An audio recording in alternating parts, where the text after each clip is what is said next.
d'honorer le rendez-vous. Nous sommes à la troisième leçon aujourd'hui et nous allons voir un certain nombre de prononciations. D'entrée de jeu, je dirais que bon, les leçons vont être davantage plus condensées parce que vous avez déjà le préliminaire pour lire la langue. Et puis, il y aura aussi beaucoup de mots usuels qui vont venir.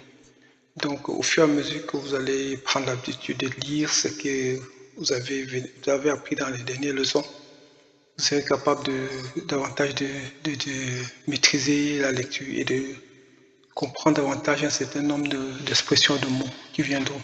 Donc l'apprentissage n'est pas l'apprentissage classique parce qu'on a fait aux adultes, et surtout même si c'est des enfants, il y a une nouvelle approche qui permet que les gens acquièrent des aptitudes sans toutefois passer par l'ABCD qui peut parfois n'est pas vraiment très confortable. Nous passons directement à la pratique. Donc merci. Bon, la prononciation, donc, on a de la même structure comme avant la prononciation et les mots usuels. Donc, pour ce qui est de la prononciation, nous avons le groupe PF qui prononce. Donc, vous allez pouvoir être l'amphite, qui ça veut dire les grumeaux. On les rencontre dans les tarots qui sont mal pilés, on les appelle FIPA. Donc, une FIT, avec la barre de 8 comme vous voyez là, parce qu'il faut dire que vous habituez à baisser un peu le ton quand il s'agira de la barre de 8, une FIT. C'est-à-dire quelqu'un qui danse un peu avec défaut, une danse pour au rythme. On appelle cette personne une FIT. Ce n'est pas une insulte, c'est vraiment des blagues pour leur demander de bien parler. Donc, ici, dans une FIT, il y avait I, deux I, ici c'est une FIT, ça veut dire verser. Une FIT. Pas de FIT. Il n'y a plus de M devant, c'est FIT. Verser. Verser, c'est une FIT. C'est-à-dire verser au participe passé. Donc l'huile s'est versée, vite. Bien chipit, ça veut dire que l'eau s'est versée. Ok.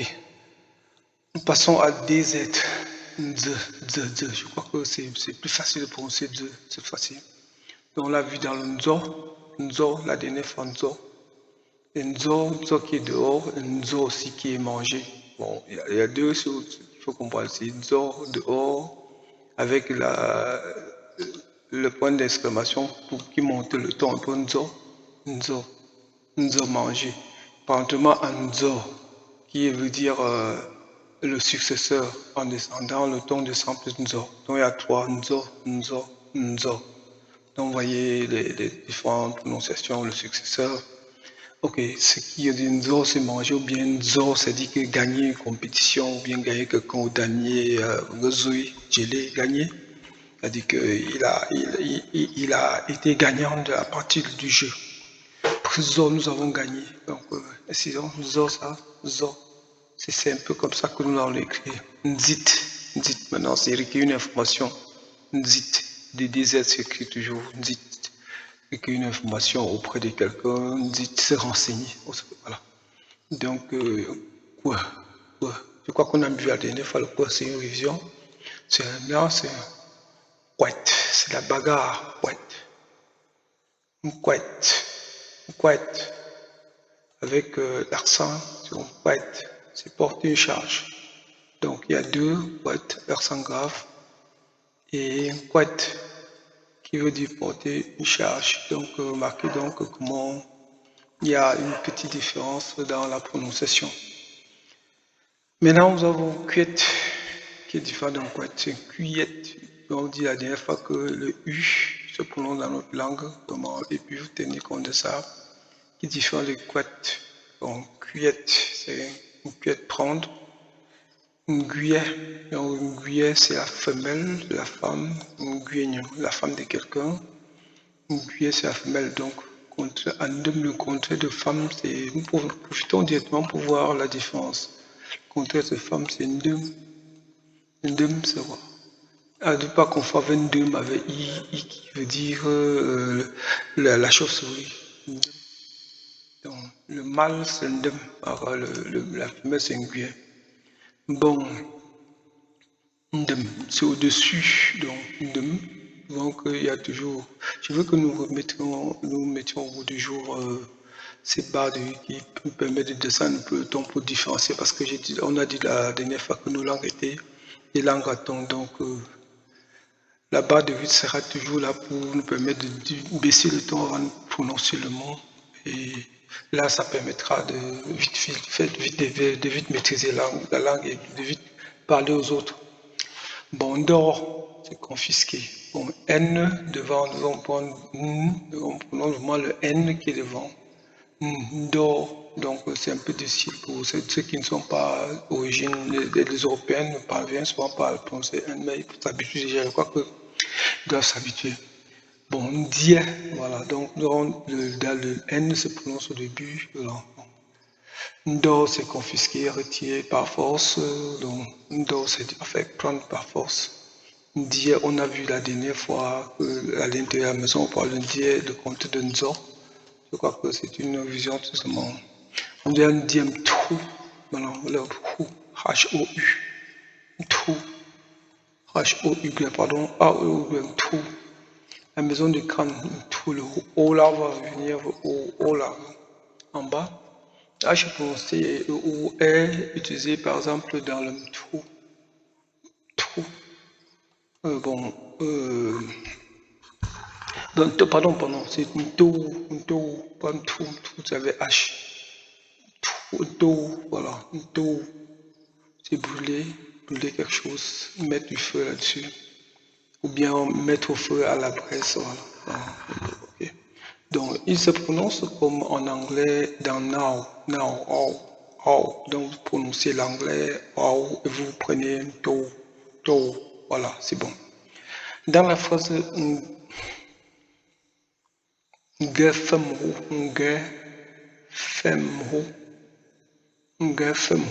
je viens de là.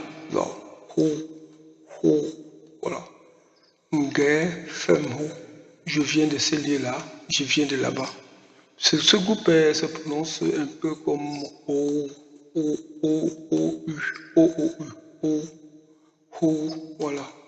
Mais un peu plus rapidement, comme vous avez vu écrit ici. On sera dans la O, home. Donc, vu la dernière fois X, X, non, ça veut dire qu'on n'a pas revenu là-dessus, mais c'est une révision tout aussi. Ou dans remède et who. Et là, c'est seulement l'article comme on a vu la dernière fois. Donc, vous revenez au son présent pour voir comment on écrit un mot avec son article. Donc, et who. Donc, c'est le remède. C'est-à-dire, ou bien une feuille, parce que comme de pas de mettre c'est diamant qui est les feuilles pour quelqu'un. Donc, c'est pour ça que les deux mots se confondent. Et who. Dans les derniers mots, vous avez remarqué que, comme j'ai dit tout à l'heure, bon, c'est l'article. Bon. Le pluriel, c'est mho. Le M là, c'est le pluriel de I. Mho. Généralement, ça peut varier au point où même le mot de devant change de ton ou bien de ton pour le même mot. Tandis de époux, c'est le bord de quelque chose. On dit mho, c'est les bords. Vous voyez que le M devant le pluriel peut changer, directement changer. Mais ici, s'il n'y a pas de changement, on dit mho et ho. Bon, I, comme vous avez dit comme on a dit tout à l'heure, on a vu dernièrement. Et maintenant, je pense que pour prononcer facilement fait. En de ça, donc, il veut dire une gifle. Je crois qu'on a vu ce mot dernièrement. Pour DJ, ok. Je pense que cette prononciation est plus facile parce qu'on le rencontre toujours. On peut prononcer un njap. Njap, légumes. Njam, on monte un peu. Njam, là, c'est à l'accent. Nous permet de monter un peu les ténèbres. Njam, ça c'est le revers. Njam. Le revers d'une médaille, bien le revers d'un habit que l'on met. Bon, l'autre, on a vu la dernière fois, c'est que des révisions, mais qui sont vraiment importantes. Je crois qu'en revenant là-dessus, ça vous permettra de bien comprendre les mots qui vont venir rapidement. On va rentrer dans la lecture des phrases, la composition des phrases, sans plus s'attarder sur la prononciation des mots. Donc, maîtriser vraiment la prononciation, parce que ça va un peu s'accélérer. C'est donc prononcer le che, en chom, qui veut dire prendre en pitié ou bien s'exclamer devant un événement, bon, être surpris et s'exclamer fortement, par exemple, chom. Par contre, on ne dira pas comme, ça dit marcher, on écrit comme ça, non, on dit chom. Et comme c'est maintenant, puisque le se devient le che, le k reste le k, comme c'est marcher, ou bien c'est le kra. Tu as par exemple, demchap, Demcha, c'est Dem au-dessus. Avec là, on descend Demcha. La surface de la terre, d'autres pourront écrire Demcha avec TCHA. Dans ce cas, mais nous voulons les choses abréger davantage pour que, en écrivant, vous perdez moins de temps quand vous communiquez. Et puis surtout, que ce soit plus pratique. Bon, d'autres langues aussi ont adapté ceci là pour le tuer. Je crois que c'est mieux de s'aligner de temps en temps quand c'est pratique. Ok. Bon, la première forme est adaptée donc en raison de la simplification de l'écriture, comme je viens de le dire. Bon, ok. Mais si c'est plus pratique pour vous de prononcer le TCH, il n'y a pas de problème. Hein. Bon.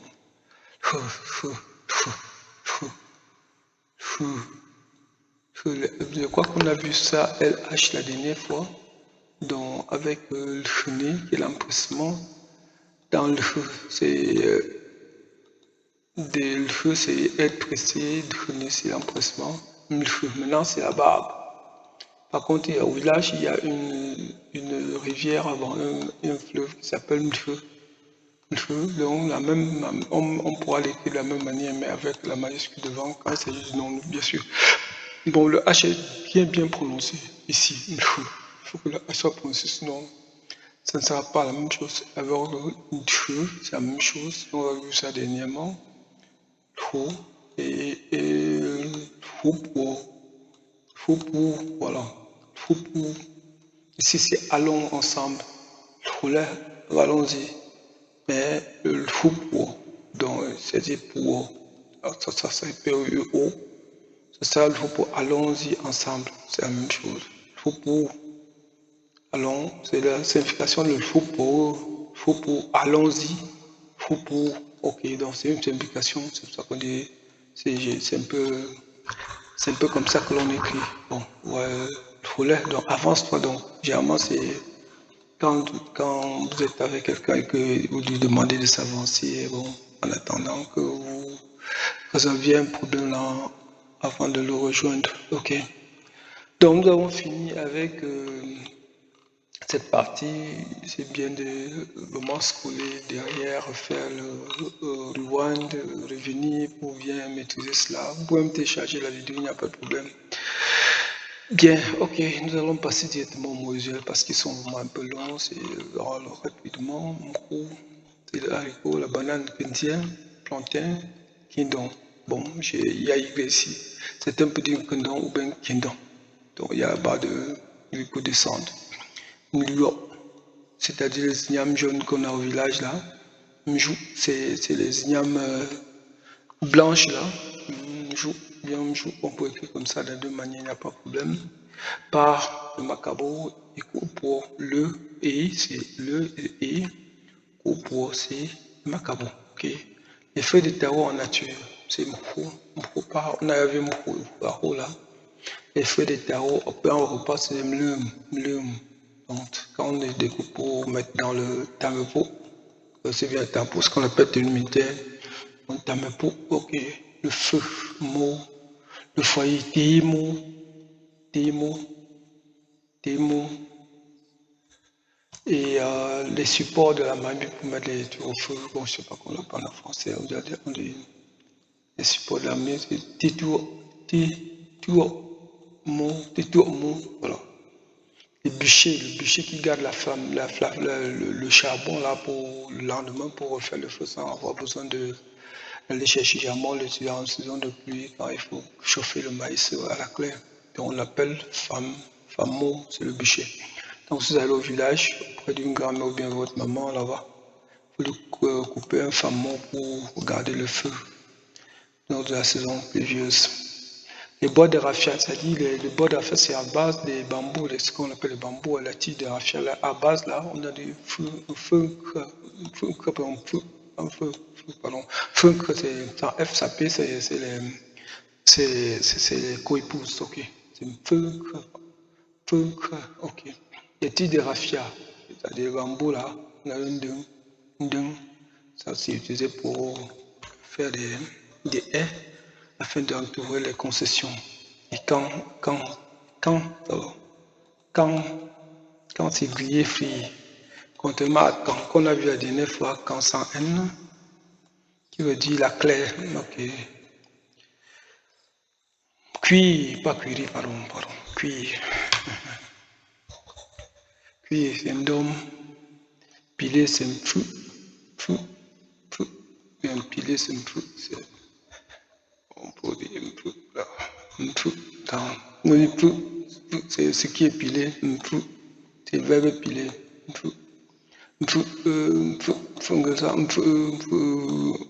C'est-à-dire piler le haricot, faire le piler d'haricot. Écraser avec une pierre, c'est un mot. Ok. Écraser avec le pilon ou le mortier, c'est un coup. Allez, pour mettre un peu d'huile, quand on met de l'huile, on huile la nourriture, pas de nous. Voilà. Je crois que c'est terminé pour aujourd'hui et que vous avez retenu quelque chose. Bon, si vous êtes intéressé, vous pouvez aussi liker la vidéo. Et surtout, si vous avez besoin de questions, ne manquez pas de poser à la fin de la vidéo pour que nous puissions davantage améliorer, ou bien des suggestions, ce sera les bienvenus. Et surtout, si vous n'avez pas les autres leçons, vous pouvez les demander, on va vous envoyer le lien pour les leçons. Donc, adhérez vraiment, likez les vidéos pour que nous puissions davantage, je vous en prie. Et aussi, je pense que ce sera bien de partager avec les enfants, surtout les enfants qui ne parlent pas bien la langue. Bon, ils vont voir les vidéos rapidement et ils vont maîtriser. On peut apprendre plus vite que les adultes. Bon, mais si vous faites l'exercice avec, c'est encore mieux. Ok, bye bye, à la prochaine, la semaine prochaine, merci.